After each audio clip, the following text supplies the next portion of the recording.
ये कहानी केरला के एर्नाकुलम डिस्ट्रिक्ट की है। किशोर अपना सब कुछ छोड़कर अपने जीवन की एक नई शुरुआत करने के लिए केरला आया था।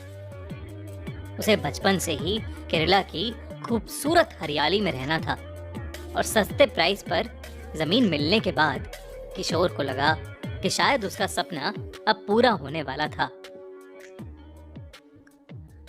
किशोर ने उस जमीन पर कंस्ट्रक्शन का काम शुरू करवा दिया।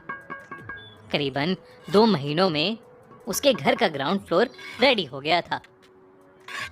रेंट अफोर्ड करना किशोर के लिए थोड़ा डिफिकल्ट हो रहा था, इसलिए उसने तय किया कि वो अपने अधूरे बने घर के ग्राउंड फ्लोर पर ही रहेगा और इस तरह वो कंस्ट्रक्शन के काम को सुपरवाइज भी कर पाएगा।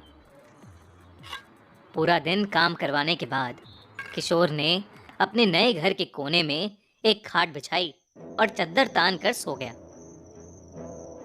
किशोर की आंख बस लगी ही थी कि अचानक से उसकी खाट जोर जोर से हिलने लगी और उसके ऊपर लेटे लेटे ही पलट गई। किशोर जमीन पर गिर गया और उसकी खाट उसकी आंखों के सामने उल्टी पड़ी थी। किशोर की कमर में चोट आ गई थी और वो एकदम से हुए इस हादसे से बहुत सहम गया था। उसने अपनी खाट को उठाकर सीधा किया और खाट घर के बाहर ले जाने लगा। घर की मेन एंट्रेंस पर अभी तक दरवाजा नहीं था। किशोर एंट्रेंस तक पहुंचा ही था कि उसे किसी खूंखार जानवर की गुर्राने की आवाज आई। नई जगह में देर रात को अपने साथ ऐसी अजीब चीजें होता देख किशोर काफी घबरा गया। वो कुछ कर पाता उससे पहले ही उसके घर की एंट्रेंस की छत अचानक से ढह गई। किशोर को कोई चोट तो नहीं आई, पर बाहर जाने का एक लौता रास्ता अब बंद हो गया था। अब किशोर के पसीने छूटने लगे थे। घर में सिर्फ अंधेरा था और उसे बार बार किसी भयानक जानवर के गुर्राने की आवाज आ रही थी। किशोर अब जैसे तैसे करके बस वो रात गुजारना चाहता था, क्योंकि सुबह होते ही उसके वर्कर्स घर पर आ जाते और तब वो अकेला नहीं होता। किशोर घर के बीचों बीच खड़ा सहमा हुआ रात गुजारने का कोई तरीका सोचने लगा कि उसी वक्त उसे ऐसा लगा कि जैसे कोई उसके पीछे उसके बेहद करीब से भाग कर निकला हो। किशोर ने अपनी आंखें बंद कर ली और हाथ जोड़कर भगवान का नाम लेने लगा। करीबन 2 मिनट तक आंखें बंद रखने के बाद किशोर ने महसूस किया कि वो भयानक आवाजें अब बंद हो गई थीं। उसे अब एक अजीब सा सन्नाटा महसूस हो रहा था। हवा भी बेहद ठंडी हो गई थी। इस सन्नाटे की आड़ में किशोर ने अपनी आंखें खोली और उसके ठीक सामने एक भयानक दृश्य था। उसके सामने एक 2 सींग वाला राक्षस खड़ा था। उसकी बड़ी बड़ी आंखें थीं जो गुस्से से लाल हो रही थीं। लंबे दांत थे और उसकी लंबी जीभ बाहर निकली हुई थी। वो खून भरी आंखों से किशोर को देख रहा था। किशोर उसे देखते ही जोर से चीखा और उस राक्षस ने किशोर पर हमला कर दिया और उसके बाएं हाथ का मांस नोचकर खा लिया। किशोर को अपनी मौत अपनी आंखों के सामने दिख रही थी। वो राक्षस उसके हाथ से नोचा हुआ मांस खा रहा था और किशोर चीखता हुआ मदद मांग रहा था। कुछ ही पलों में किशोर का बहुत सारा खून बह चुका था और वो बेहोशी की हालत में आ गया था कि तभी उसे कहीं दूर से घंटियां बजने की आवाज आने लगी।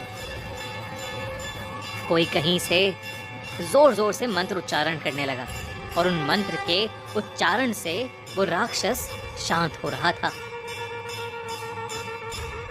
किशोर के उसे देखते देखते ही वो राक्षस अचानक से वहां से गायब हो गया।